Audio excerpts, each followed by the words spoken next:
Hi Sage, it's Aunt Lynn. I'm ready to do project number 1 with you.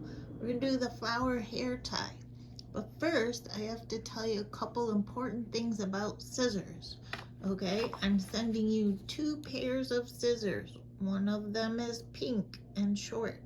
You're going to use pink for paper and patterns. Okay, all of those start with P to help you remember. I said these are bigger scissors. You got to be careful with them, but they have flowers on the handles and they are for fabric. Both start with F. Okay, we never use our fabric scissors for paper because that makes them dull and then they won't cut fabric very good for us. So take good care of your scissors, keep them in your sewing basket and stay safe with them. All right, here we go. Step number 1 on page 52 says to trace the patterns from a page in the back of the book. I copied them for you so you don't have to trace them. Okay, use your paper scissors to cut them out on the line. Okay, I know you know how to cut paper. That's easy, right? So here's my patterns cut out, my flower and my leaf. Okay, then it says to pin the flower pattern to one color of felt, and to use a pin, you poke it in and then move it across the back and poke it out, and that's going to hold our paper to our pattern. Okay, when we cut fabric, we're gonna, especially on curves, this is good practice in cutting, turn your fabric, stop at the corner, and then do another curve. I've noticed how I'm moving my fabric, and then take your scissors right out, put your scissors back in, point them up to go around the curve, and stop, and take them out and put them back in and point them up and turn your paper in your pattern and squeeze your scissors and cut the curve. Okay, and then point them straight up and squeeze and stop at the corner and point them back up, and we'll finish this last curve as we turn our paper. Okay, then you would pick another color of fabric and cut out another flower with your pattern. Do the same thing with a different color. Okay, so those are done. Then it says fold the green felt in half. So I have a chunk of green felt here. Fold it in half, put in the pin, push through down, push through up, and if you can cut out 2 pieces at once. Okay, your little hands might not be strong enough for that, but you can try. If it's too hard, just cut out 1 piece at a time, then that will make it easier. Okay, so I'm gonna cut that. And there's the other side of that leaf. Boop. Okay, so I'm gonna take my pin out and put it safely back in my pin box. And this is junk. Okay, so done with step number 2. Okay, step number 3. You need to thread a needle.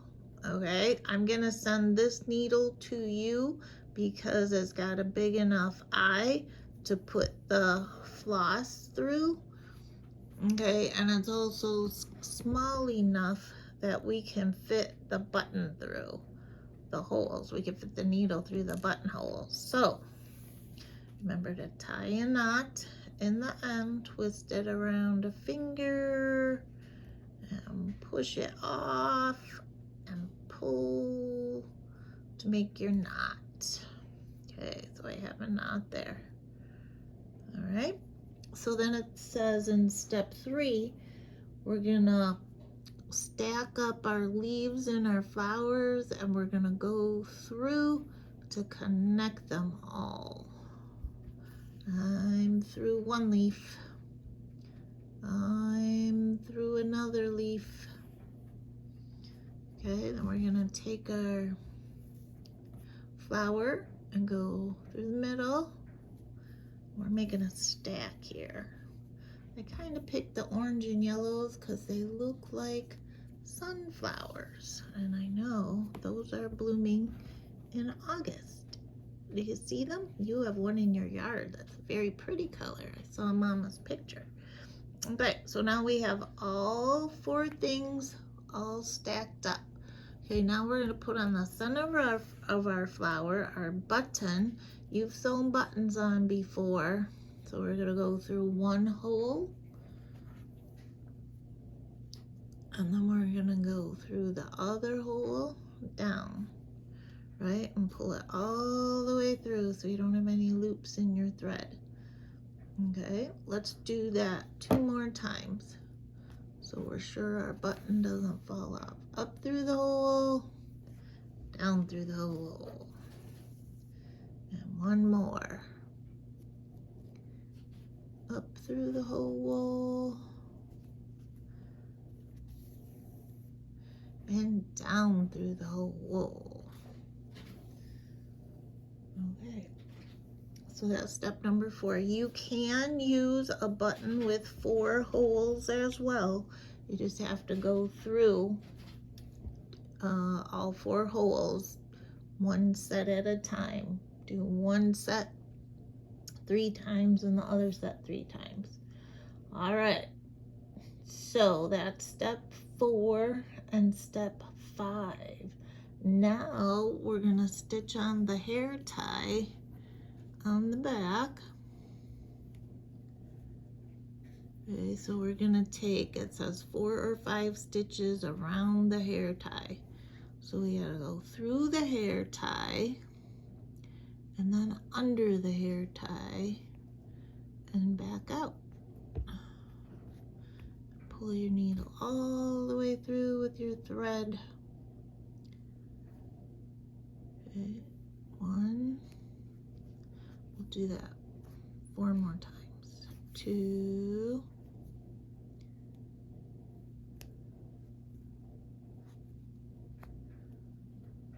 3, 4, 5. And then we have to knot it off. Okay, so we have to knot it off. We're gonna slide under our stitches,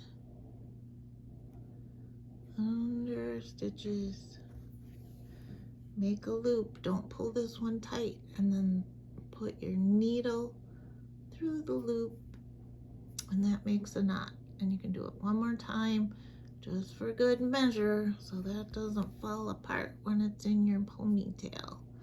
Okay, if you really want to be sure it stays, put a dot of that craft glue on your knot and let it dry. All right, there we go. We got a flower hair tie ready to put on your ponytail. Okay, just like that. It's gonna look great. Okay, you can do it. I'll send you lots of different colors. You can make some to match every outfit and some to share with friends too. Good job, Sage. Have fun. Love you.